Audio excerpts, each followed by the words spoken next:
I have heard the saying that cats are like Zen masters in a way, and one may learn from watching animals in general to become present. Is there a difference between the awareness of an animal compared to a human awakening, an awakened human being? Sincerely, G.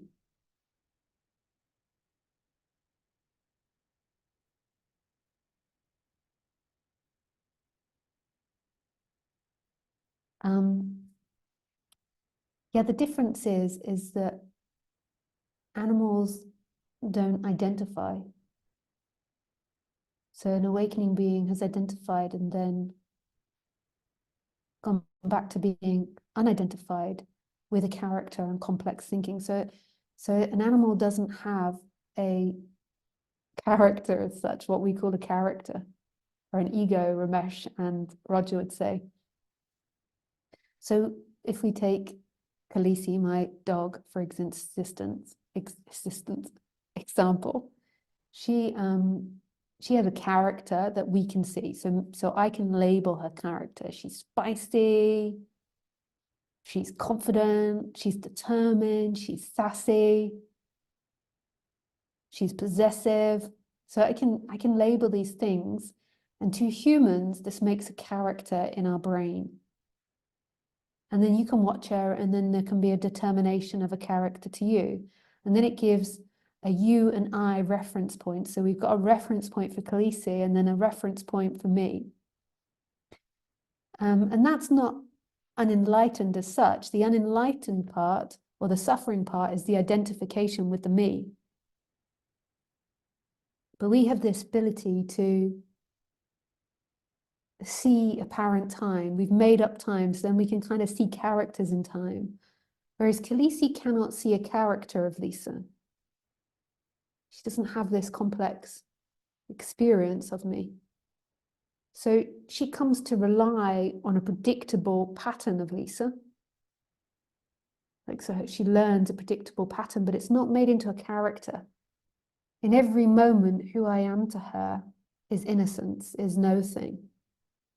She's just experiencing me. So she's never had this ability to say, I'm Khaleesi with these pointy ears and black hair and gorgeous eyes and sassy personality, and I'm relating to Lisa. She doesn't have that complex thinking.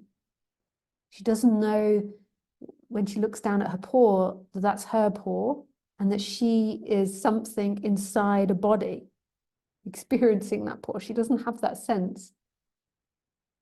So there is just everything. But with the human, when they have their awakening, as they've gone through this complex thinking where we can determine time, where we can have these complex emotions based in time, so we can have grief and sadness and healthy relationships and all these types of things that come with knowing complex timeline. We can recondition ourselves. We can understand difficult behavior and recondition it. Khaleesi can't reflect on that. We can appreciate a sunset. Khaleesi cannot. She doesn't know the difference between a good sunset, a bad sunset, a beautiful sunset, an ugly sunset. It's just what's happening. So the human then goes through this release of the subject. So they go back to who they are. So Khaleesi, this beingness, like seeing everything as nothing and emptiness, but yet with this complex character that arises in it. But there isn't then the identification with the character. I'm sure if Khaleesi got injected with complex thinking, that the energy would be to identify with it. It'd be the nature if it was injected into any species. So it's like phenomenal that we can do that. So we can have this character appear. We can see this apparent character. We can see this apparent life of Lisa. Khaleesi can't see her life. Then there can be a disidentification with us and knowing that that was never who we were, that that's an appearance that arises with this body that's beautiful, that helps us have complex relationships, live in a complex society, and see a time-bound reality which helps us survive.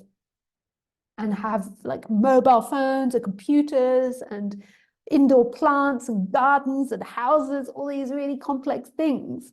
It's really phenomenal. And then there can be this disidentification with it, which I call is the lack of the end of suffering. So there's no longer seen as you. When it's seen as you, then there's all these complications that happen. This really complex stream of thoughts, like octopus tentacles arise, and they go out like fractals infinitely, where, you know, someone screws us over, and then there can be a whole lifetime that is spent caught in the agony of that and all the imagining of that. Whereas someone screws Khaleesi over and she can't remember it. She's upset in the moment and then it's gone. But that's not the enlightened way to be like Khaleesi. The enlightened way is to be able to see that and then disidentifying and knowing that's not who you are, knowing that's not who the other person is, but still engaging in the character so you don't let it happen again. You avoid that. You can feel the feelings, but you don't avoid it like a seeking avoidance, but you set up protections in order to stop that person repeating that again and again and again. So that's the difference. It's a huge difference and a very small difference. When I look into Khaleesi's eyes, it's emptiness looking at emptiness. I love it when I look at an animal's eyes. It's like just emptiness looking.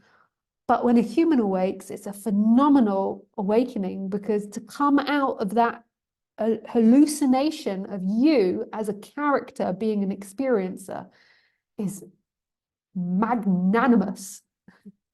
It's almighty. You are not a character experiencing this life. Your character is an experience. Who you are is love, is freedom, is expansion.